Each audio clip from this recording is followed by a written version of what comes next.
Ça va pas arrêter. Il faut pas arrêter. Vous êtes amoureux déjà la... Oui, déjà la classe.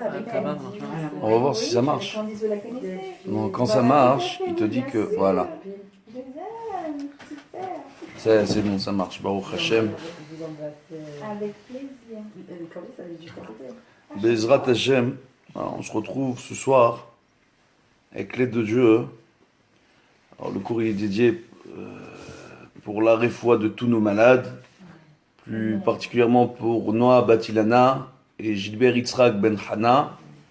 D'accord, la réfoua de tous nos malades. Les Ilou Nishmat de tous nos défunts et la réussite de du tout à chacun avec l'aide de Dieu.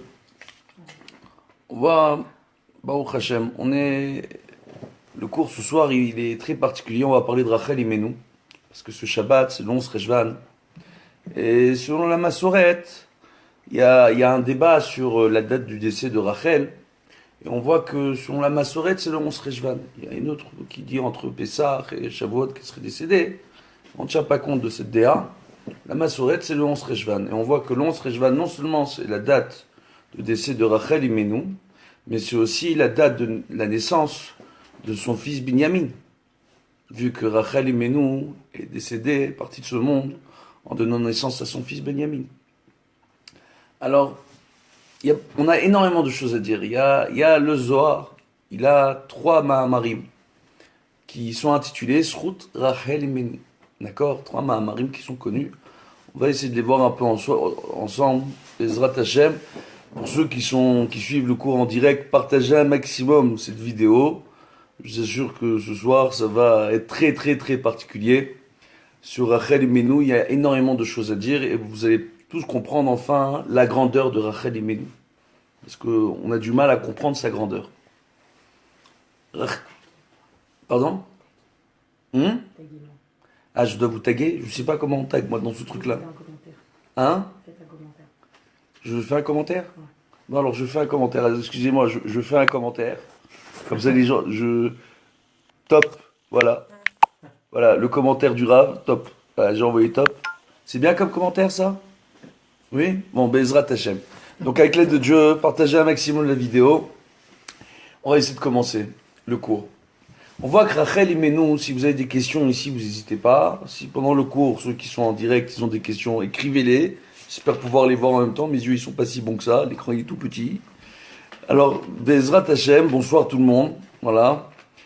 Avec l'aide de Dieu, on voit une chose ici qui est vraiment très particulière dans le Zohar concernant Rachel Imenu. On voit tout simplement que Rachel Imenu, d'abord pour expliquer de qui on est en train de parler. Rachel Imenu, il y a différents avis concernant le nombre d'années qu'elle a vécu. D'accord? Entre les différents avis, il y a 19 ans de décalage. D'accord? Et il y a certains qui pensent que Yaakov Avinu l'a épousé à l'âge de 12 ans, d'autres qui pensent qu'il a épousé à l'âge de 21 ans, d'autres qui parlent de l'âge de 30 ans. Bref. Il y a différents avis. Pour chacun des avis, dès qu'on parle de l'âge de Rachel Imenu, il y a au moins 6 avis différents à chaque fois. D'accord? Et la chose qui est extraordinaire, tout simplement, c'est qu'on voit qu'il est rapporté que le nom de la mère de Rachel et de Léa s'appelle Adina. D'accord? L'épouse de Lavan qui a mis au monde Rachel et Léa s'appelle Adina. Le Zohar, ainsi que la Gemara, nous rapporte que Rachel et Léa étaient jumelles. De la même façon que Yaakov et Esav étaient jumeaux. Oui, monsieur, tu vas en apprendre des choses ce soir. Oui, non, mais arrête de faire tes yeux comme ça. Tu vas apprendre plein de choses. Bezrat Hashem. On voit que de la même façon, Yaakov et Esav étaient jumeaux. Léa et Rachel étaient sœurs jumelles. D'accord? Selon un avis dans la Gemara. C'était des jumelles.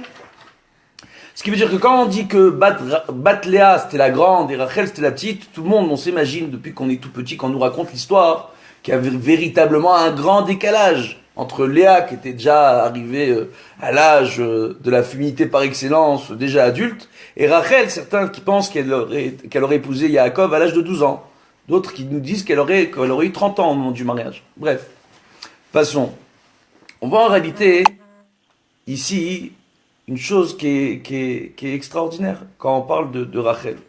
On parle que Rachel, elle avait, aux yeux de son père, Lavan, une très grande importance. À un tel point quand on nous rapporte que lorsqu'elle était en train de mener le bétail de Lavan au puits, où elle va faire la rencontre de Yaakov, qui miraculeusement va arriver à l'aider pour, Baruch Hashem, l'aider Rachel à faire en sorte que son bétail puisse se désaltérer, principalement des chèvres. On rappellera que des chèvres, comment ça s'appelle en hébreu? Rachel, Rechelim, exactement. Donc, maintenant, par rapport à ça, on voit ici, alors les questions, Trump, qu'en pensez-vous au niveau de Gematria? Alors écoutez le cours jusqu'à la fin, et vous allez voir, on va parler un peu de ces salades tchèque-tchouka que beaucoup aiment faire entre la politique et la Torah, mais on va en parler un petit peu à la fin, Bezrat Hashem. Donc, on va en réalité, tout simplement, ici, il y a une chose qui est fantastique. Alors, j'ai un message, la gote sera demain soir, SDV, merci encore. Il y a Véro Citruc qui organise demain soir la Eloula, vu que c'est tombe Shabbat, donc elle va le faire jeudi, comme on a l'habitude de précéder une Askara, quand elle tombe Shabbat. Donc elle va faire jeudi soir en Guadeloupe, ils vont regarder ce cours. Peut-être un autre Bezrat Hashem si j'ai le temps, avec une meilleure qualité vidéo. Alors, on voit tout simplement une chose extraordinaire. C'est premièrement, elles sont jumelles. D'accord? Rachel et Léa selon une Léa. Ok? De la même façon que Yaakov et Esav sont jumelles. Et on dit que Rachel, c'était Midat Arachamim. C'était la miséricordieuse dans la maison de son père. D'accord? Et la fille responsable. Raison pour laquelle, on voit tout simplement lorsqu'elle va au puits, pour s'occuper du bétail, c'était après que la majeure partie du bétail de Lavan avait été décimée. À cause d'une épidémie. Eh ouais, monsieur.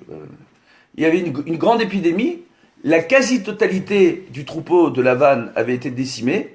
Il a donné à sa fille Rachel, qui était la miséricordieuse de la maison. Il s'est dit, elle, si je lui mets à elle entre les mains ces choses-là, elle va bien s'en occuper. On voit tout simplement que lorsque Yaakov se présente à Rachel, tout de suite, il la voit, il veut parler avec son père, il lui dit que c'est le frère de son père, alors que c'est pas le frère de son père.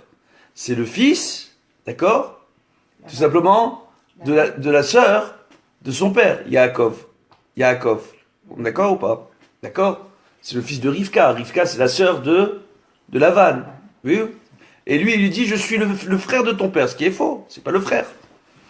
Alors, il y a une chose extraordinaire, tout simplement. Pourquoi? Parce que le Zohar nous rapporte qu'au moment où Rachel voit Yaakov et qui se présente, et que d'un seul coup, là, ils ont compris au premier regard qu'ils étaient faits l'un pour l'autre, réellement. D'accord? C'est pas exactement un coup de foudre, mais ils ont eu le Ruach HaKodesh, les deux à ce moment-là. Ils ont eu un dévoilement de voir toute la vie qu'ils vont avoir ensemble, le nombre d'enfants qu'ils vont avoir, qui vont être appelés à faire venir au monde, etc. Et à ce moment-là, ils ont vu les deux que de Rachel va descendre les 12 tribus. Écoutez bien, hein, l'histoire jusqu'au bout, parce que là, vous allez voir, il y a beaucoup de choses à apprendre ici. D'accord? Et tout simplement, hein, par rapport à cela, on voit tout simplement que à ce moment-là, lorsque Rachel rencontre Yaakov, elle lui dit, mais tu sais, moi, hein, j'ai une sœur aînée. Et mon père, je le connais. Jamais il laissera ma sœur se marier avant moi. D'accord? Et il va falloir que tu te maries avec Léa avant de m'épouser. Rachel le dit tout de suite à Yaakov. Et Yaakov, à ce moment-là, c'est à ce moment-là qu'il lui dit, je suis le frère de ton père. Ça veut dire quoi? Ton père, il aime bien jouer sur les mots? T'inquiète pas, moi aussi je sais m'adapter. Bien que je ne sois pas exactement, d'accord, le frère de ton père, je vais m'adapter à ton père et à toutes ces embrouilles et carambouilles qu'il peut faire. D'accord? C'est un grand ramaille, c'est un escroc professionnel, Lavan. D'accord? Donc tout simplement, je vais m'adapter à tout cela pour réussir à t'épouser. Et justement, lorsque Yaakov va faire cette demande, dès qu'il rencontre Lavan, tout de suite il lui fait la demande d'épouser Rachel. Et lorsque Lavan lui dit, mais il faudra travailler pour ma fille, etc., cette année, etc., 7 ans, Yaakov accepte. Maintenant, on se pose la question, Yaakov, à ce moment-là, c'est le fils d'Avraham et d'Yitzhak, les Avot. Et lui, il a appelé Avot. Il faut bien comprendre. On ne peut pas dire David Avotenu, quand on parle de David Améler, ou Moshe Avotenu. Les Avot, c'est les Avot, c'est Avraham, Yitzhak et Yaakov. Il n'y a que ces 3 personnages-là, dans tout le Tanakh, qui seront appelés Avot. Et les Imaot, c'est Sarah, Rivka, Rachel et Léa. Il n'y a pas d'autres Imaot. C'est elle l'Imaot. C'est-à-dire quand on appelle une femme Imaot, comme Dvorah Nevia, lorsqu'elle a béni Yael, elle lui a dit Be'oel Nashim Tevorach, dans la tente des femmes, tu seras béni. Ça veut dire quoi? Ça veut dire que, en réalité, les Imaot font partie de ces femmes qui ont été reçues une bénédiction particulière, où elles ont estimé qu'elles vivaient dans la tente de Dieu, dans la proximité de Dieu, dans le Oel d'Akadosh Baruch Hu, qui fait référence au Kodesh HaKodashim, le Saint des Saints. Avant même qu'il y ait un Mishkan, avant même qu'il y ait un Bet Hamikdash, le Kodesh HaKodashim dans ce monde, c'était dans la maison d'Avraham, Yitzhak et Yaakov par le mérite des Imaot. Tel qu'on le voit, Sarah Imenu, lorsqu'elle allumait les Nérot, Shabbat, les Nérot restaient allumés du vendredi avant Shabbat jusqu'au vendredi suivant où elle s'éteignait pour être rallumée, d'accord? Elle voyait quand elle faisait monter la pâte montait et ça faisait du pain pour toute la semaine. De la même façon, lorsque Sarah et Niftera, ce petit miracle qui était dans la maison d'Abraham a disparu, lorsque Rivka est revenue, ce miracle est revenu avec Rivka. Et avec Rachel et Léa, c'était exactement la même chose. Donc on voit qu'elles ont eu une bénédiction particulière, que dans leur maison, il y avait le Kodesh HaKodashim. Et ça va encore plus loin de ça avec les femmes de Yaakov, quand on parle de Rachel et Léa, qu'elles deux, elles représentent la Shrina. Le tikkun de la Shrina passe par l'unité dans le ciel entre les âmes de Rachel et Léa. C'est une chose extraordinaire. Quand à tikkun Chatzot, on fait tikkun Rachel et tikkun Léa, d'accord? Tikkun Léa et tikkun Rachel, c'est pour réparer la Shrina. C'est pour réparer la présence divine. C'est une chose extraordinaire, Rachel et Léa. Les gens n'arrivent même pas à comprendre. Et quand vous allez comprendre que ce mérite-là ne vient pas de Léa. Ce mérite-là, il vient de Rachel, comme il dit le Zohar. Que la Shrina, comme c'est rapporté dans le Zohar, c'est qui la Shrina? C'est Rachel Imenu. Que la présence divine dans ce monde, elle est là grâce à Rachel Imenu. Ça va très très loin. Le Zohar, il dit une chose magnifique, qu'on reprendra à la fin du cours, on le rappellera. On dit que là où un homme est faux, là où on faute, on repousse la Shrina. On dit oui. Mais Rachel Imenu, par son mérite, elle a dit, mais moi, la Shrina, c'est moi maintenant. Et on va expliquer pourquoi la Shrina, la présence divine, c'est Rachel Imenu. Écoutez bien ce qu'on est en train de vous dire. La présence divine, le Shomer Emunim, je l'ai déjà dit à plusieurs reprises dans différents shiurim, ce n'est pas Akadosh Baruch Hu. En aucun cas. La présence divine, c'est l'expression de l'action du divin dans ce monde. Le divin s'exprime dans ce monde à travers aujourd'hui l'âme et la voix de Rachel Imenu. Essayez d'arriver à comprendre. Rachel, elle représente la sphère de la Malchut, la royauté divine, qui est source de vie à ce monde. C'est la Malchut, la royauté divine, qui donne la vie à ce monde. Il y a les 10 sphères, la 7e sphère, c'est sphère à Malchut. On a déjà parlé dans d'autres shiurim. J'ai un shiur là-dessus, d'accord? Quand je parle des ségoulottes pour la Pranassa, ou la Inara, etc. J'ai des cours là-dessus sur YouTube. J'invite les gens à les regarder, Bezrat Hashem. Je crois même qu'on les a mis sur Facebook, directement. Donc maintenant, par rapport à ça, on voit une chose ici qui est extraordinaire. Tout simplement, c'est quoi? C'est que Rachel Imenu, elle, qu'est-ce qu'elle va faire? Premièrement, dès qu'elle connaît Yaakov, elle lui parle tout de suite de sa sœur. Elle pense à sa sœur. Pourquoi? Parce que bien que Rachel, c'était la Midat HaRachamim dans la maison de Lavan, on dit que Léa, si elle a le mérite d'épouser Yaakov, qui kadma Rachel berachamim. Elle a précédé Rachel dans la miséricorde. Mais comment elle a fait? En réalité, elle se tenait toute la journée au croisement des chemins, Léa, pour faire en sorte et vérifier qu'on ne causait pas de dommages au bien et au nom de son père. Et elle avait pour coutume d'entendre chaque jour les gens qui disaient Lavan a une grande fille, une petite fille, il a 2 filles. Yitzhak, il a 2 fils. Le grand va épouser la grande, donc Esav va épouser Léa, et le petit Yaakov va épouser Rachel. Tout le monde le savait. C'était pour tout le monde, c'était pshuto kemashmao. Je dis Abraham, dans quelle maison il a pris à Haran, d'accord? Abraham, il a pris à Haran, c'est la même famille. Tout ça, c'est la même famille. Il a pris à Haran Sarah Imenu, d'accord, de Haran. Rivka vient aussi de Haran. Rachel aussi. Et Léa aussi. Donc pour tout le monde, c'était logique que Yaakov épouse Rachel et que Esav épouse Léa. Léa était triste. On dit qu'elle avait les yeux cernés parce qu'elle passait son son à pleurer en disant comment je vais épouser un tel rachat. Tout le monde la connaît, cette histoire. On va pas parler de ça. Mais on voit quoi en réalité? Elle a parlé tout de suite de sa sœur Léa. Yaakov, lorsqu'il s'est présenté à Lavan, lui a dit moi je te fais un contrat. Premièrement, tu prends l'engagement de ne pas changer le nom de la grande avec le nom de la petite. Pas tu veux, moi je vais travailler pour Rachel, et tu fais appeler Rachel Léa et Léa Rachel. Tu leur changes pas les prénoms.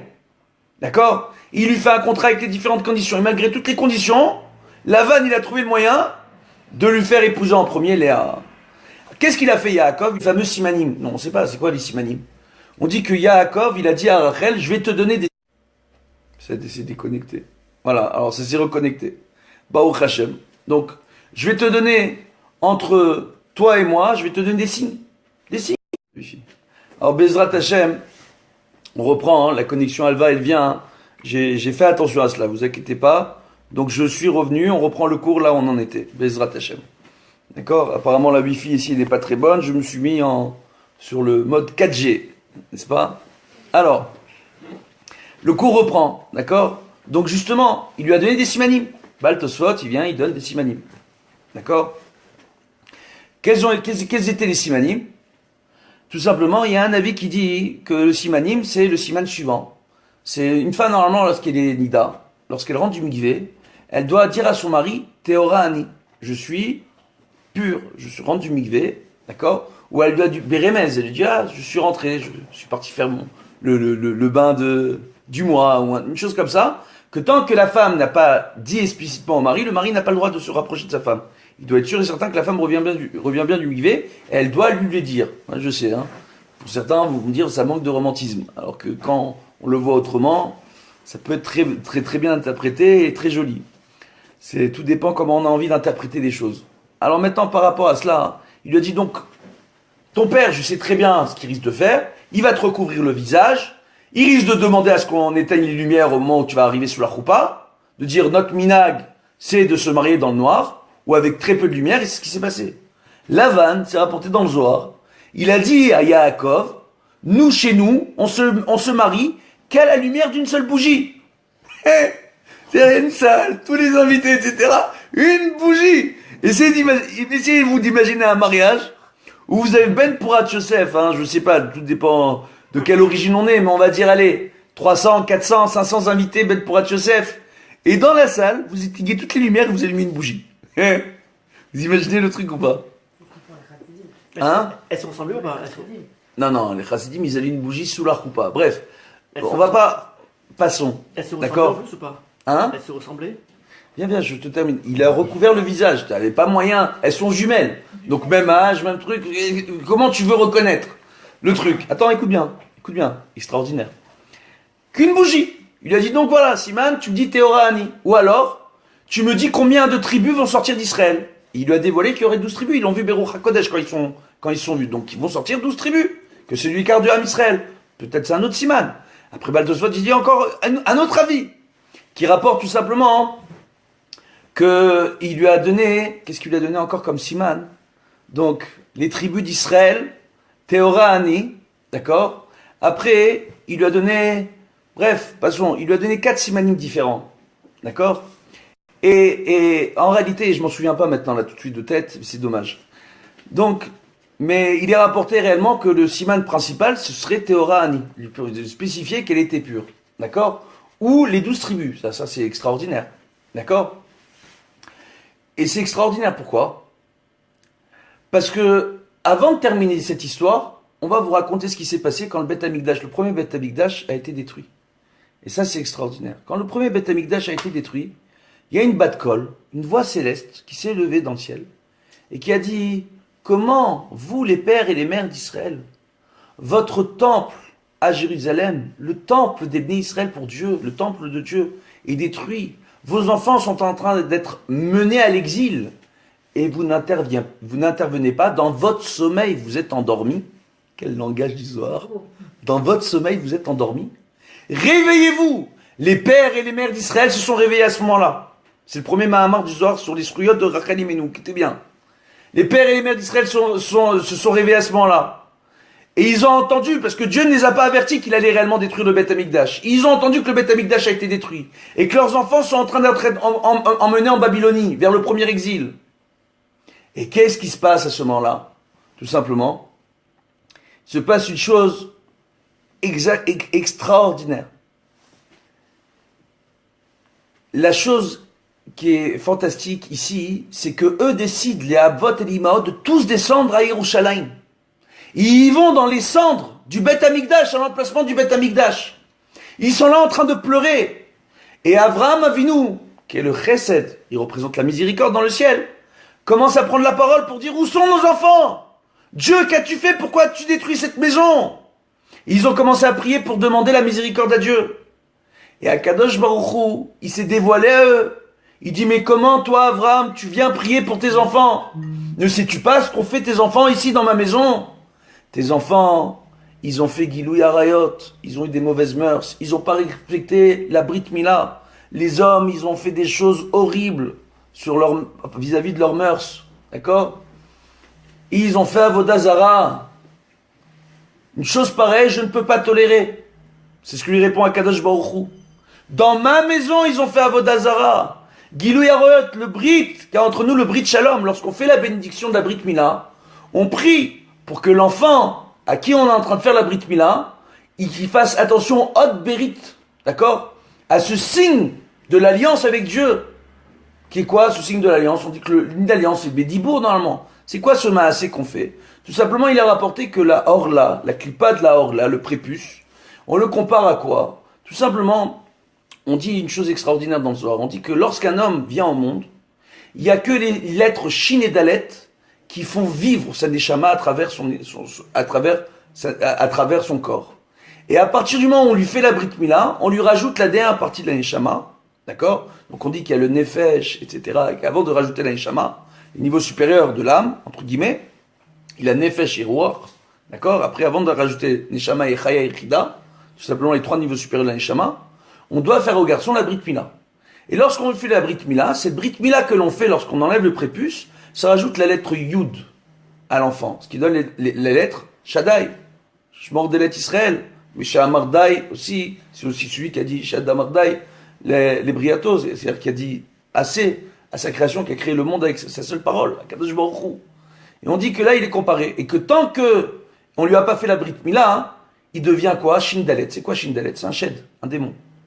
De la même façon, lorsqu'un homme ne fait pas attention à son Brit Shalom et a des mauvaises mœurs, il fait n'importe quoi, il voit n'importe quoi, il entend n'importe quoi, il fait n'importe quoi avec son sexe, il enlève le Yud de son propre corps, et il redevient un shed, il redevient un démon. Et le shed, il rentre dans la maison. Quand on dit qu'il n'y a pas de faute, uniquement où là il y a le roi Arshtout qui rentre, c'est quoi? Un des rois Arshtout qui rentre, c'est quand lorsque l'homme ne fait pas attention à ce qu'il voit, à ce qu'il entend, et à ce qu'il fait avec son sexe. C'est quelque chose de très grave. Shmirat Habrit. C'est pas une petite chose. De la même façon, il est rapporté par nos maîtres de mémoire bénis que c'est la raison pour laquelle lorsqu'on éduque nos enfants, il faut faire attention de leur donner l'habitude de sortir dans un endroit où on ne voit pas de choses tordues. Ah, c'est compliqué. Ah ouais. On va pas aller dans des endroits tordus, on va pas aller dans des plages mixtes où en France, malheureusement, il y en a qui font du monokini, d'accord? Ou d'autres choses, de pas, oui, on parle, qu'est-ce qu'il y a, Déborah, on peut dire les choses ou pas. Donc de faire attention à ça. Pourquoi? Parce qu'un enfant qui prend l'habitude d'être dans un certain endroit, d'accord, dans certains milieux, il va reproduire ce comportement. Et s'il voit ses parents se comporter d'une certaine façon, qu'est-ce que vous croyez? Que votre enfant il va pas reproduire? Et la différence qu'il y a entre les enfants et nous, c'est que lorsque les adultes pensent être, eux, ils disent mais il se passe rien, je viens ici, je vais à tel endroit ou à tel endroit, au bord de mer, ici ou là, etc. Moi, je suis adulte. Mais votre enfant, vous croyez quoi? Qu'il est fait en plastique? Si vous êtes adulte et que vous avez réussi à lutter contre vos mauvais penchants, vos enfants, ils ont lutté contre leurs mauvais penchants. Et il y a un enfant avant la bar mitzvah, et la fille avant la bat mitzvah. Ils n'ont que le Yetzirah. Quand on les met dans des endroits comme ça, comment ils poussent, comment ils grandissent? Maintenant, il y a une chose ici qui est extraordinaire. C'est quoi, tout simplement? C'est de dire justement qu'il y a le Shmirat Habrit. Et que quand on fait ce Shmirat Habrit, alors il y a le Shaddai qui reste sur nous. Maintenant, qu'est-ce qui se passe? Par rapport à ce qu'on est en train d'expliquer, il y a ici une chose. Il y a une chose ici qui est extrêmement importante à saisir. C'est tout simplement le fait que lorsque on voit que Rachel, que Abraham, il entend cela, que les bénis Israël, non seulement ils ont eu le gamme du Brit et que c'est l'alliance qu'il y a entre Abraham Il y a Kadosh Baruch Hu. Il lui dit, tu sais quoi, le Beth Amikdash, il a été construit 410 ans. Je suis d'accord avec toi. Envoie-les en exil pour qu'ils fassent teshuva. Mais après, ramène-les. Pourquoi on voit que la Torah, pas Jakitavo. On voit qu'il y a des psukim, quoi qu'il arrive, à Kadosh Baruch Hu. D'accord? Mais Shavu Banim Likvulam. D'accord? Comme c'est rapporté dans le parsuk de Yirmiyahu, au nom de Rachel, Imenu, justement, on va parler de ce parsuk après, qu'il a été fait une promesse. Quoi qu'il arrive, que les Bnei Israël seront libérés à la fin. Il y aura la Géoula. Donc, Abraham, il sait qu'il y aura la Géoula, il dit alors envoie-les. D'accord? Qu'ils fassent teshuva, et quand ils feront teshuva, tu pourras les ramener. Et tous les Avot et tous les Imaot ont suivi la vie d'Avraham Avinu, sauf Rachel. Avraham, Yitzhak, Yaakov, Sarah, Rivka et Léa se sont retirés. Qui reste pleurer dans les cendres du Beth Amikdash? Rachel uniquement. Et Rachel, elle pleure, et elle dit, moi, ça ne me suffit pas. À Kadosh Baruch Hu, je suis pas d'accord. Je suis inconsolable. C'est pas possible. Il dit, mais tu comprends pas qu'ils m'ont trompé. Tes enfants, mes enfants, ils m'ont trompé, ils ont fait Avodah Zara. C'est quoi Avodah Zara? C'est un travail qui est étranger à Dieu. C'est pas uniquement s'agenouiller devant une idolâtrie. Ça, c'est d'Oraïta. Mais des Rabbanan, l'idolâtrie rabbinique, c'est quoi? D'ordonnance rabbinique. De quoi on nous parle? On parle d'une personne qui ne s'affaire pas à la Torah. Que l'essentiel pour elle, c'est son travail, c'est son argent, c'est sa situation, c'est sa maison, c'est ses biens, c'est sa réussite, c'est son nom, c'est son kavod. Il ne s'affaire pas au travail divin. Il ne s'affaire pas à s'améliorer en tant que personne pour son créateur. Il est en train de faire Avodah Zara, ce que nous dit Rachamim. C'est une Avodah Zara. Et avec Kadosh Baruch Hu, il dit, non seulement ils se sont prosternés, mais ils se sont détournés de moi alors qu'ils ont le Beth Amikdash. Tu comprends pas? Et qu'est-ce qu'elle lui dit, Rachel Imenu? Elle dit, et moi, qu'est-ce que j'ai fait? Toi, tu te plains, mais l'Avodah Zara, Enba mamash. Il n'y a rien, ça n'existe pas vraiment. C'est des idoles qui n'existent pas. Et c'est qu'une idée, qu'un esprit, qu'une façon d'être, qu'une façon de faire. Mais moi, dans ma propre maison, lorsque Yaakov a voulu m'épouser, j'ai rentré dans ma demeure ma propre sœur à ma place. Pourquoi elle lui dit une chose pareille? Elle lui rappelle que quand Yaakov il lui a donné les simanim à Rachel, qu'est-ce qu'elle a fait Rachel pour ne pas faire honte à Léa? Elle lui a communiqué les simanim. Mais qu'est-ce que nous rapporte la Gemara? Et que nous rapporte le Zohar? C'est qu'en réalité les simanim, ils devaient se dire après la choupa, avant la choupa, et après la choupa, il y avait encore des simanim qu'elle devait lui donner. D'accord? Juste avant de se retrouver, parce que Lavan a tout fait pour qu'il se retrouve totalement dans le noir. Et où est-ce qu'elle s'est mise, Rachel? Elle s'est cachée sous le lit nuptial. Et lorsqu'il a demandé à Léa les simanim, qui a donné les simanim avec sa propre voix? Rachel. Rachel et Léa n'avaient pas la même voix, pour ne pas faire honte à sa sœur. Elle se cache sous le lit de l'homme qu'elle aime, qui est en train d'épouser sa sœur, qui n'épouse pas elle. Elle lui donne, elle, avec sa voix, les simanim. Alors qu'elle est sous le lit, vous imaginez? Elle dit, toi, tu te plains parce que les Israël ont fait Avodah Zara. Mais moi, j'ai rentré Tsarati. Achoti. C'est ma peine, c'était ma sœur et je l'ai rentrée dans mon foyer. Et ça, elle a vraiment existé, ma sœur. Et les 12 tribus qui devaient sortir de moi, elles sont pas sorties de moi. Elles sont sorties de Léa. Elles sont sorties de Bila. Elles sont sorties de Zilpa. Et moi, j'ai eu 2 enfants, comme Bila et Zilpa, les servantes. J'ai pas eu toutes les tribus qui sont sorties de moi. 6 tribus Léa. 2 tribus Bila, 2 tribus Zilpa, 2 tribus Rachel. Et en réalité, qu'est-ce qu'on voit? Pourquoi? Zohar nous rapporte qu'après la choupa, le premier soir où le mari et la femme se retrouvent ensemble, lorsqu'ils s'unissent pour la première fois, toute la force pour donner l'envie à la femme de s'occuper de ses enfants et d'avoir des enfants, elle est donnée par le mari le soir de la première union. Et cette force-là, Yaakov Avinu, c'est un homme qui, toute sa vie, alors qu'il s'est marié tard, Yaakov Avinu, c'est un homme qui, toute sa vie, a gardé son brite. La première goutte de semence qui est sortie de lui, c'était le soir où il est parti avec Léa. C'était sa première goutte de semence, vous imaginez? Donc quelle force il y avait dedans, c'est pour ça que Léa, elle lui mérite d'avoir le maximum de tribus. Et ça, Rachel, elle le dit à Kadosh Baruch Hu, il dit, quel tsar, ça devait être mes fils. Ça devait être mes enfants. Ça devait être mon mari. Ça devait être mon seul mérite. Et Kadosh Baruch Hu, il a dit, tu sais quoi? Parce que tu as dit ça, maintenant tu es ma shutafa. Maintenant c'est toi la shrina dans ce monde. Maintenant c'est toi la présence divine dans ce monde. Alors maintenant, on a déjà expliqué le cours, il y a une personne qui dit pourquoi elle a fait ça, Rachel, pour ne pas faire honte à sa sœur Léa. Pour ne pas faire honte à sa sœur Léa. Pour ne pas faire honte. Amalbin pne chavero barabim, celui qui fait honte à son prochain en public. En lo chelek laolam haba. Il n'a pas de part dans le monde futur.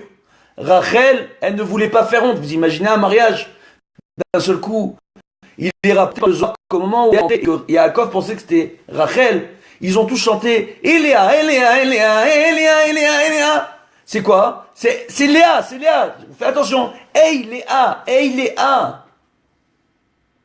Oui, c'est pour ça que dans les Maccabées et les Païtanim, on a ce mot Eléa, Eléa, Eléa. Ça vient de là, en réalité. Et on voit quoi? Une chose extraordinaire. Une chose extraordinaire. C'est qu'Yaakov, il n'était pas concentré, lui, il était dans des choudim et des kavanotes. Ils sont au point d'épouser la femme de sa vie. Il n'a pas fait attention, il n'a pas écouté les chants. Et Rachel ne voulait pas faire honte en public à sa sœur. Elle lui a donné tous les simanim. Pourquoi? Parce que sa sœur ne voulait pas épouser un rachat.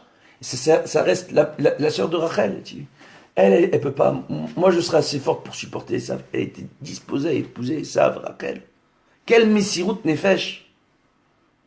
Qu'à la finale, elles vont prier, Rachel comme Léa, Rachel va prier, elle va avoir le mérite, elle aussi, d'épouser Yaakov. Et pour Léa comme pour Rachel, Yaakov va travailler cette année. Pourquoi cette année? Parce qu'en réalité, pourquoi cette année? Yaakov Avinu, d'accord? C'était Avinu. Pourquoi il accepte de travailler 7 ans pour Léa, 7 ans pour Rachel? Il est rapporté tout simplement que chaque année correspondait à une des 7 premières sphères de la création, d'accord? Jusqu'à la Malchut. Et que pour réparer ces sphères à travers les 3 dernières dimensions, d'accord? Il y a Atzilut, Bria, Yetzira, Asiya, d'accord? Pour réparer la Asiya, la Yetzira et la Bria, il devait premièrement travailler 7 ans pour Léa, 7 ans pour Rachel, et encore 7 ans pour avoir ses propres richesses. Donc 3 fois 7, d'accord? Maintenant, qu'est-ce qu'on voit? Et ça correspond à ces sphères-là dans les 3 derniers Olamot, d'accord? À ce niveau-là. Maintenant, et on voit une chose extraordinaire. Léa a accepté ça, Déborah, parce qu'elle ne voulait pas épouser Esav le rachat. Et que Yaakov, c'était un tzaddik. Et qu'il y a des femmes qui choisissent leur mari, non pas en fonction ni de leur argent, ni en fonction de leur beauté, mais en fonction de leur tzidkout, de leur justesse. Les hommes droits, on veut épouser un homme droit. C'est mieux, non? Qu'épouser un riche tordu. Non? C'est quoi le mieux? Bezrat Hashem. Alors, on voit, tout simplement. Et alors que Yaakov, à l'époque, il était fauché comme le blé, hein, c'est le cas de le dire, quand il arrive là-bas. Et il va ressortir avec des richesses au bout de 21 ans de travail chez Lavan. Et à quel prix? Et on voit tout simplement une chose extraordinaire. Il est rapporté que Rachel et Léa, il les a épousées dans la première année où il était chez Lavan. Et après, il a travaillé 14 ans pour elle. D'accord? Maintenant, c'est pour ça qu'on nous rapporte que les 7 premières années où Rachel était mariée avec Yaakov Avinu, elle n'a pas réussi à avoir d'enfant. Et elle, son premier fils, lorsqu'elle a appelé Yosef, le Zohar nous dévoile pourquoi elle a appelé Yosef son premier fils. Chez Yosif Akadosh Baruch Hu la, Kochot la vie Odben. Que Dieu lui donne encore de la force pour amener encore un fils. Et on voit que normalement elle n'avait pas cette force-là, parce que toute la force c'est Léa qui l'a pris. Et qu'est-ce qui s'est passé à ce moment-là? Tout simplement, c'est que lorsqu'elle a voulu mettre au monde son deuxième fils, Binyamin, elle n'avait pas la force. Elle a dit Ben Ani. Beaucoup de gens disent c'est le fils de mon malheur. Non, c'est le fils de ma force. Toute ma force, je la donne pour donner vie à mon enfant. Et Yaakov Avinu lui a pas changé de nom. Il lui a donné, il a dit Ben Yamin. Ben, Beyad Achazaka, il est venu au monde. Avec la main forte de sa mère, il est venu au monde. Sa mère a donné sa vie pour lui. Maintenant, on voit à ce niveau-là, justement, le niveau de Rachel Imenu. Et Rachel Imenu, quand elle pleure dans les cendres du Beth Amikdash, près du son du premier temple, elle rapporte ça. Yirmiyahu, un avis qui a assisté à toute la scène, rapporte un verset. Ko Amar Hashem. Chachamim nous disent que lorsqu'il est dit ainsi a dit Dieu, Ko Amar Hashem, Enon Lachon et la Lachon je vois. Ici, c'est Dieu qui vient et qui jure. Dieu jure. Kol Berama Nishma. Une voix s'élèvera dans les cieux supérieurs. Nei Bechit Amrurim. D'accord? Et voici ses pleurs sans fin. D'accord? Rachel Mevaka Al-Banea. Rachel pleure sur ses enfants. D'accord? Mini Kolech Mibechi. Empêche ta voix de pleurer, Rachel. Veneir Midiima. Que tes yeux arrêtent de les faire arrête les larmes, arrête la larme couler, arrête les larmes couler de tes yeux.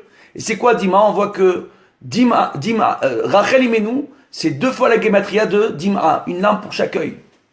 Maintenant, qu'est-ce qu'on voit par rapport à ça? Les fous la terre.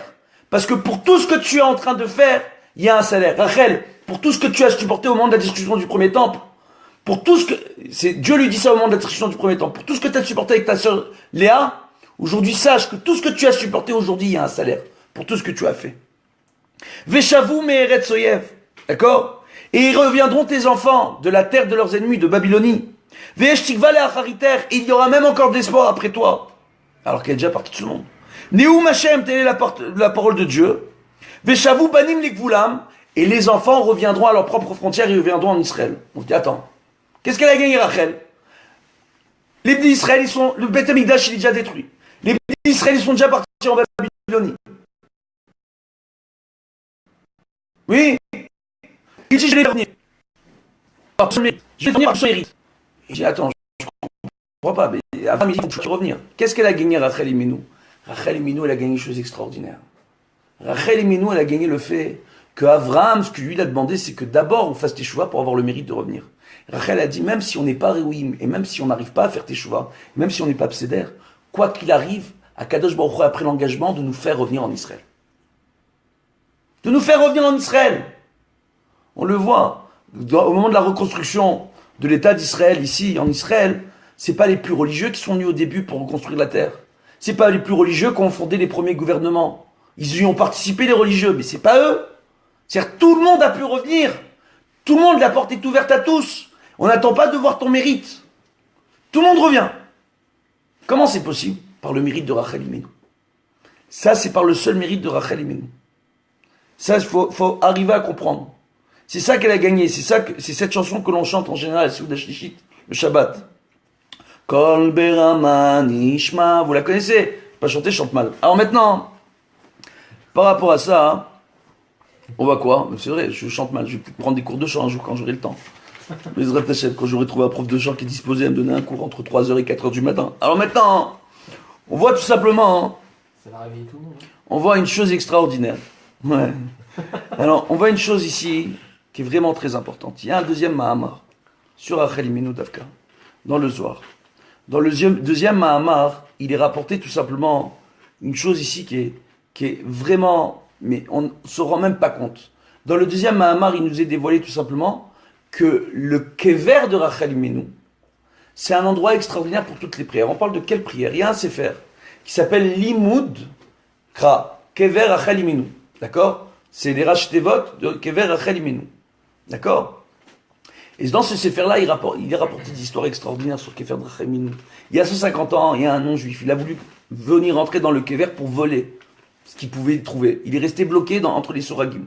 Entre les barreaux là-bas, il est resté bloqué, ni il pouvait rentrer, ni il pouvait ressortir. Et quand il est arrivé, les gens sont arrivés pour prier, il a dit sauvez-moi, sauvez-moi, je suis coincé. C'est Rachel Imenu non seulement elle veille sur nous, mais elle veille aussi sur l'endroit où elle est enterrée. Baruch Hashem. On voit tout simplement ici, qu'on nous rapporte ici, c'est quoi? On dit comment Rachel Imenu, il est rapporté tout simplement à quel moment elle est décédée? Lorsqu'ils étaient en train d'arriver en Israël. Et quand ils sont arrivés, d'accord, Derech Ephrata, sur le chemin vers Ephrat, d'accord? Ils l'ont enterré là-bas, Vi Bethléem. Et c'est Bethléem. La ville de Bethléem, elle a été enterrée là-bas. Maintenant, la chose, c'est la suivante. On dit, mais pourquoi Yaakov, il a enterré Rachel Imenu là-bas à Bethléem? Pourquoi il l'a pas mis dans la Marat Marpella? Parce que Yaakov, il a vu que la Hatid Lavo, quand les Bnei Israël allaient revenir en Israël, et quand ils allaient partir en galoute, ils passeraient devant le kever de Rachel Imenu. Quand les Babyloniens ont emmené les Bnei Israël de Jérusalem, ils ont fait passer devant le kever de Rachel Imenu pour arriver au Naharot Bavel. D'accord? Et Davka, c'est ce qu'on dit à Tikkun Chatzot, An Naharot Bavel. Sur les fleuves de Babylonie, nous avons pleuré. D'accord? Et qu'est-ce qu'on dit avant d'y arriver là-bas? Tout simplement, qu'est-ce qui s'est passé? Ils sont passés devant le kever de Rachel. Quand ils ont vu le kever de Rachel, ils se sont mis à pleurer. Ils ont prié par le mérite de Rachel qu'ils aient le mérite de revenir sur leur terre. Ça, ils l'ont vu. Et quand ils sont revenus avec Ezra et Nehemia en Israël, ils sont passés d'Afka pour arriver à Yerushalayim par Bethléem et le kever de Rachel Imenu. Ils ont fait des prières là-bas. Mais de la même façon, après, on dit que les Hatid Lavo, à la Géoula finale, Yaakov a vu aussi qu'on passera par le kever de Rachel. Mais comment on passe par le kever de Rachel? Aujourd'hui, quand on veut venir en Israël, On passe par Ben Gurion, c'est Lod. Quel rapport avec Bethléem? Elle est bonne la question ou pas? Oui ou non? Alors ici, il y a une chose fantastique. On voit tout simplement qu'il a rapporté que toutes les Yeshuot, de toutes les délivrances, sont entre les mains. La clé de délivrance aujourd'hui, elle est entre les mains de Rachel Imenu. Pourquoi? C'est marqué dans le Zohar que quand les Israël, à la dernière galoute, la galoute qu'on est en train de vivre, ils seront répartis à travers les nations, ils iront prier sur les tombes des tzadikim. Là où ils vont à Ouman, ils vont à New York, là ils trouvent un kever de tzadik chez le Rabbi Lubavitch, à Ouman, chez le Rav Nachman de Breslev, et encore là-bas, en Europe de l'Est, combien de kivrei tzadikim, le Baal Shem Tov, etc. On voit aujourd'hui une génération de pèlerins. On aime bien aller pèleriner sur les tombes des tzadikim. Ils vont prier sur les tombes de tous les tzadikim. Qu'ils sachent que toutes leurs prières qu'ils font sur toutes les tombes de tzadikim passent par Rachel Imenu. Toutes les prières qu'on fait sur les tombeaux des tzadikim, elles sont récupérées par Rachel Imenu, et Rachel Imenu, elle vient devant Akadosh Baruch Hu, elle dit, mais Anna Lachem, c'est quoi? Elle se retient de pouvoir être consolée, Rachel. Dis-moi, je suis pas consolée. Regarde les prières qu'ont fait mes enfants maintenant. Libère-les! Occupe-toi de mes enfants, libère-les, allez! Maintenant, par rapport à ça, et on voit ici justement, que lorsque Rachel est Niftera, Yaakov a demandé à chacun de ses fils de mettre une pierre sur le tombeau de Rachel. Donc il a enterré à même la terre, et il y avait 12 petites pierres qui recouvraient. Yaakov a mis la pierre pour Benjamin, et il a mis une dernière pierre sur laquelle il y avait marqué le nom de Yaakov. Il est rapporté que cette pierre-là, elle a été volée à multiples reprises par les Ovdei Avodazara, les idolâtres. Ils ont essayé de le mettre dans des temples pour faire Avodazara dessus. Ils ont vu qu'à chaque fois, la pierre miraculeusement revenait sur la tombe de Rachel Imenu. Il n'y avait rien à faire. Jusqu'à l'époque du Shla, où le Shla à Kadosh, il a demandé à Mohamed Pacha, qui était le seigneur des Ottomans à l'époque, ici en Israël, de pouvoir, tout simplement, attendez, que je dise pas de bêtises, ouais c'est ça, de pouvoir, après cela, ils ont fait construire un dôme, d'accord, ils ont mis Arba Amoudim avec un dôme, et à l'époque du Shla, le Shla va demander, tout simplement, à ce qu'on fasse des murs. Pour fermer, on n'a qu'un seul cheder. Le fameux cheder qu'on voit avec le dôme, sur toutes les photos de Rachel Imenu avec le petit arbre, l'olivier qui est toujours là-bas. Pour ceux qui font attention, il est toujours là-bas, ce fameux arbre. D'accord? Donc maintenant, qu'est-ce qu'on voit? Tout simplement, on voit que par la suite, après, il y a Moshe Montefiore, en 5693, va demander à faire construire va rénover la tombe de Rachel Imenu, va faire demander à construire une deuxième pièce, d'accord? Bref, et aujourd'hui, bon, il va être encore rénové le kever de Rachel Imenu jusqu'à qu'il soit tel qu'on le connaît aujourd'hui. Donc la pierre est sur la coupole. La pierre est là-bas, toujours. La pierre de Yaakov Avinu. Maintenant, ce qu'on voit, c'est comme ça que ça a commencé. Ils lui ont donné une pierre tombale, tout ce qu'il y a de plus simple. On pose la question, pourquoi ils ont fait une chose pareille? Pourquoi ils ont fait une chose pareille? Alors tout simplement pour dire que Rachel, là-bas, elle a demandé, elle, à être enterrée dans la simplicité la plus totale. Pour pouvoir se concentrer sur les prières que chacun ferait. C'est la Messiroute. Il a même rapporté que toutes les Neshamot, lorsqu'elles quittent ce monde, elles passent par le kever de Rachel Imenu. Toutes les Neshamot, avant de redescendre dans ce monde ici-bas, elles passent par le kever de Rachel Imenu, elles réparent les Neshamot, elles intercèdent entre chacun, que ceux qui n'ont pas réussi à faire le nombre de mitzvot nécessaires chaque jour, pour avoir le mérite chaque nuit de pouvoir monter dans le ciel et se réjouir de la présence divine, que Rachel fait tout pour essayer de réparer ces Neshamot, pour les faire s'élever dans le ciel. C'est-à-dire, on voit Rachel Imenu, le travail que c'est. Et c'est pour ça qu'elle est appelée Shrina. Qu'il n'y a pas de Tikkun Léa sans Tikkun Rachel.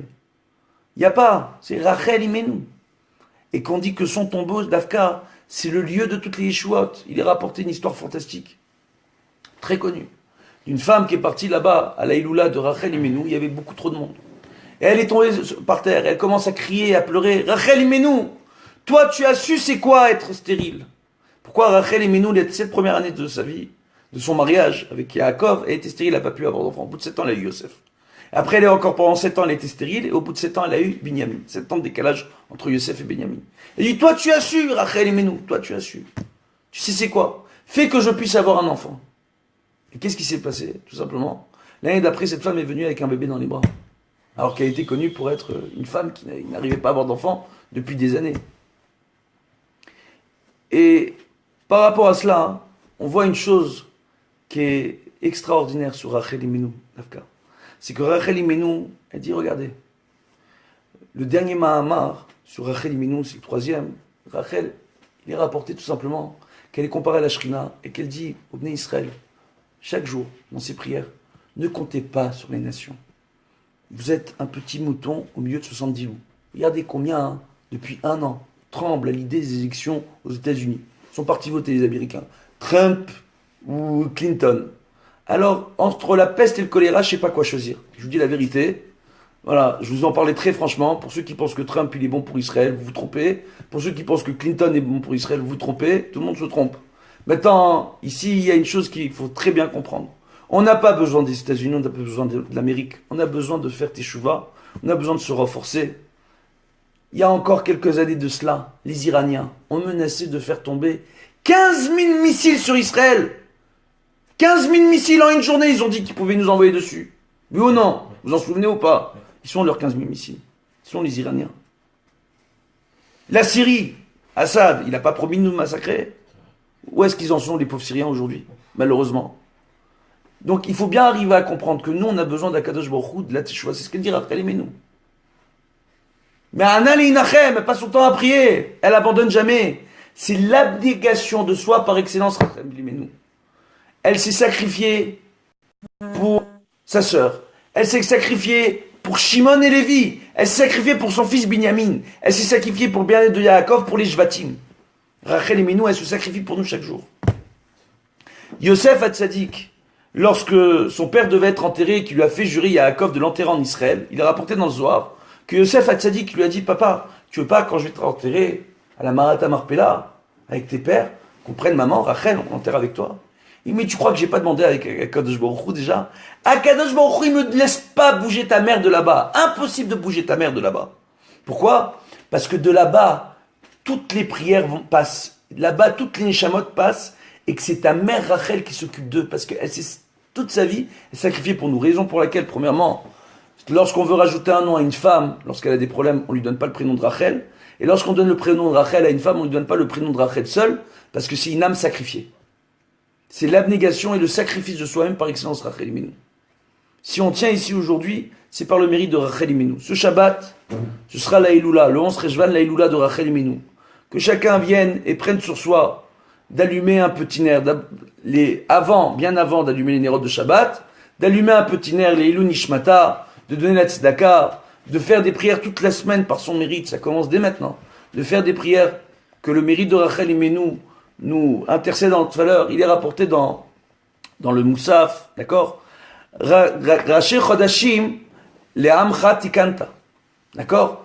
Le premier jour du mois, pour ton peuple, tu as donné. D'accord? Ça veut dire quoi? Tu as mis en place. Il nous a donné en place le mérite que le Rosh Chodesh Akadosh Baruch Hu, veille de Rosh Chodesh, il nous juge. À Rosh Chodesh, il nous pardonne toutes nos fautes. Par le mérite de qui?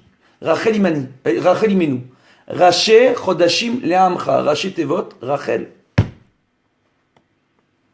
Par le mérite des prières de Rosh Chodesh, le Hallel de Rosh Chodesh, le Moussaf de Rosh Chodesh. Kadosh Baruch Hu nous pardonne nos fautes. Et encore une fois, c'est par le mérite de Rachel Imenu. Toutes les prières passent par Rachel Imenu. La clé de la délivrance, la clé de la tefila, c'est entre Rachel Imenu. Le Zohar nous rapporte que c'est un endroit extraordinaire pour les tfilotes, le kever de Rachel Imenu. Celui qui n'a jamais été prié là-bas, il a raté quelque chose. Avant d'aller au Ouman, faites un tour à Yerushalayim. Avant d'aller à New York, sur la tombe du Rabbi, faites un tour à Yerushalayim, parce que toutes les prières que vous faites là-bas, ça passe par ici, par Bethléem, par Rachel Imenu. Venez à la source directement. Maintenant, par rapport à cela, on voit une chose ici, et on terminera là-dessus le shiur, avec l'aide de Dieu. Il est rapporté une coutume curieuse de mettre le fil rouge. Vous savez quelle est l'origine de cette coutume? Il y a le Rav Asher, que je dis pas de bêtises, Margaliot. D'accord? Le Rav Asher Zelig Margaliot, qui est un grand Mekoubal, qui a rapporté justement qu'il y avait nombreuses femmes qui sont venues là-bas sur le kever de Rachel pour demander à avoir des enfants, et lui, un jour, il a pris un fil, il a mesuré la taille du kever Rachel, et il a mis autour du ventre d'une femme, et cette femme-là est tombée enceinte. Et après, il est rapporté justement dans le Baal Minchat Yitzhak, que la couleur par excellence contre la Inara, c'est le rouge, ce qui est faux. Dans le Zohar, Parashat Shlach Lecha, il est rapporté que la couleur par excellence contre la Inara, c'est le Techelet, c'est le bleu ciel. Le bleu ciel, d'accord? Bleu ciel. Petit la Techelet, d'accord? Comme le fil du titit normalement qui devrait être Le ciel Bezrat Hashem, quand on a le Beth Amikdash, on le reportera tous, avec l'aide de Dieu. Et on voit tout simplement ici, quoi, que tout simplement, que par habitude, les gens sont mis à mettre le fil rouge autour du poignet des femmes enceintes, etc. Et de là est venue la coutume du fil rouge. Il est rapporté dans le Tosefta, dans la Gemara, justement, que c'est une coutume des Émorim, qu'un des peuples qui était en Israël, qui était idolâtre, leur coutume, c'était de mettre des fils rouges autour de leur poignet, autour du ventre de leur femme, etc. Et que c'est pas une bonne coutume, parce que c'est Maasé Goïm, c'est Maasé Avodazara. C'est eux, ils disaient Avodazara comme ça. Donc de ce fait, beaucoup de rabbanim, certains rabbanim poskim, déconseillent le fait de mettre le fil rouge. Maintenant, il faut savoir qu'il n'y a pas de kpéda sur la couleur du fil en question, en réalité, que c'est de là que vient cette ségoula à la base, d'accord? C'était à la base pour aider les femmes à tomber enceintes. En mesurant avec un fil, quelle que soit sa couleur, de préférence un fil bleu ciel, d'accord? La tombe du Kever Rachel, de le mettre autour du Kever Rachel, et après de le mettre au poignet des femmes pour qu'elles puissent tomber enceintes. C'est extraordinaire. Ou qu'elles puissent se marier aussi, ça marche. Alors maintenant, c'est une sigoula. Et maintenant, par rapport à ça, on voit que c'est de là que vient cette coutume. Maintenant, il est rapporté par le Beth Yosef que tout ce qui est rapporté dans la Tosefta comme Maaseh Avodazara, d'accord? Halakha le Maaseh, on ne fait pas attention. C'est pas rapporté dans la Gemara, il n'y a pas de rachage que ça s'appelle Avodazara. Ce qui veut dire, si c'est pas un enseignement du Talmud dans la Gemara, d'accord? C'est dans la Tosefta. Donc ce sont des Mishnayot et des Gemarot qui n'ont pas été répertoriés à la Tosefta. D'accord? Dans les Gemarot. Elles n'ont pas été reconnues par les grands poskim de leur époque. D'accord? De Ravina et Ravashi, etc., qui ont mis en place les Gemarot dans le Talmud Blavli. On voit que si ça n'avait pas été mis dans la Gemara, ça veut dire que c'est un avis, mais qu'il n'y a pas d'halakha qui va dans ce sens. Donc il n'y a pas de problème à la pied halakha, normalement, selon cet avis-là, selon Beth Yosef, de pouvoir mettre le fil rouge. Mais il vaut mieux éviter. D'accord? Pourquoi? Parce que le fil rouge, il est valable pour qui? Pour quelqu'un qui est déjà dans le DR de Torah, Misvot, et qui a besoin de se renforcer. Mais quelqu'un qui fait rien. Il va au côté, il met un fil rouge. Mais il fait rien après. Il va pas faire Shabbat.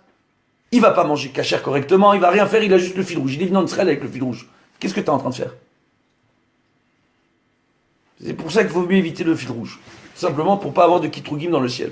Maintenant, par rapport à ça, on va terminer là-dessus. On voit que Rachel Imenu, il est rapporté que là où la Shrina est, Rachel Imenu, elle est avec la Shrina. Parce que c'est la Shrina elle-même. Oh, et que quand la Shrina doit se retirer, parce que les personnes fautent, Rachel Imenu, elle se sépare de la Shrina, elle reste sur place pour rattraper les gens.